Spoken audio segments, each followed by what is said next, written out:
നല്ല സ്വീറ്റ് ആയിട്ടുള്ള ഒരു ചട്ടിപ്പത്തിരി റെസിപ്പി ഉണ്ടാലോ.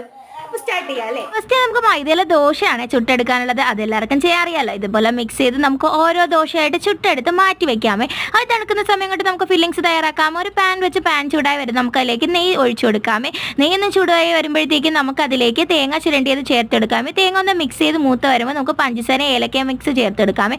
അതൊന്ന് മെൽറ്റായി വരുമ്പോൾ നമുക്ക് അതിലേക്ക് കാഷ്യൂനട്ടും കിസ്മിസും ചേർത്തെടുക്കാമേ. അതൊന്ന് മിക്സ് ആയിട്ട് വരുമ്പോഴത്തേക്കും നമുക്കൊരു സ്പേസ് ഉണ്ടാക്കി എഗ്ഗും കൂടെ പൊട്ടിച്ചൊഴിച്ച് മിക്സ് ചെയ്ത് ഒന്ന് മിക്സ് ചെയ്തെടുത്ത് കഴിഞ്ഞാൽ നമ്മുടെ ഫില്ലിങ്സ് തയ്യാറായി. എന്നിട്ട് നമുക്ക് പാനിൽ നല്ലപോലെ നെയ്ന്ന് സ്പ്രെഡ് ചെയ്തതിന് ശേഷം നമ്മൾ മൈദയുടെ ദോശ എഗ്ഗിലെയും പാലിലയുടെ മിക്സിലൊന്ന് മുക്കി ഇതുപോലെ വെച്ച് അതിൻ്റെ മുകളിൽ ഫില്ലിങ്സ് വെച്ച് ഇതുപോലെ നമുക്ക് ഓരോന്നായിട്ട് സെറ്റ് ചെയ്തെടുക്കാം. ബാക്കി വന്ന പാലിൻ്റെയും മുട്ടയുടെയും മിക്സ് നമുക്ക് ഇതിലേക്ക് ഒഴിച്ചു കൊടുക്കാം. അതിനുശേഷം നമുക്ക് ലോ ഫ്ലെയിമിൽ വെച്ചൊന്ന് 10 മിനിറ്റ് കുക്ക് ചെയ്തെടുക്കാം. അതിനുശേഷം നമുക്ക് ഫ്ലിപ്പ് ചെയ്തതിന് ശേഷം ഒരു 5 മിനിറ്റ്സും കൂടെ ഒന്ന് കുക്ക് ചെയ്ത് എടുത്തു കഴിഞ്ഞാൽ നമ്മുടെ ടേസ്റ്റി ആയിട്ടുള്ള സ്വീറ്റ് ചട്ടിപ്പത്തിരി ഇവിടെ റെഡിയായി. സീരിയസ്ലി സൂപ്പർ ടേസ്റ്റ് ആയിരുന്നേ.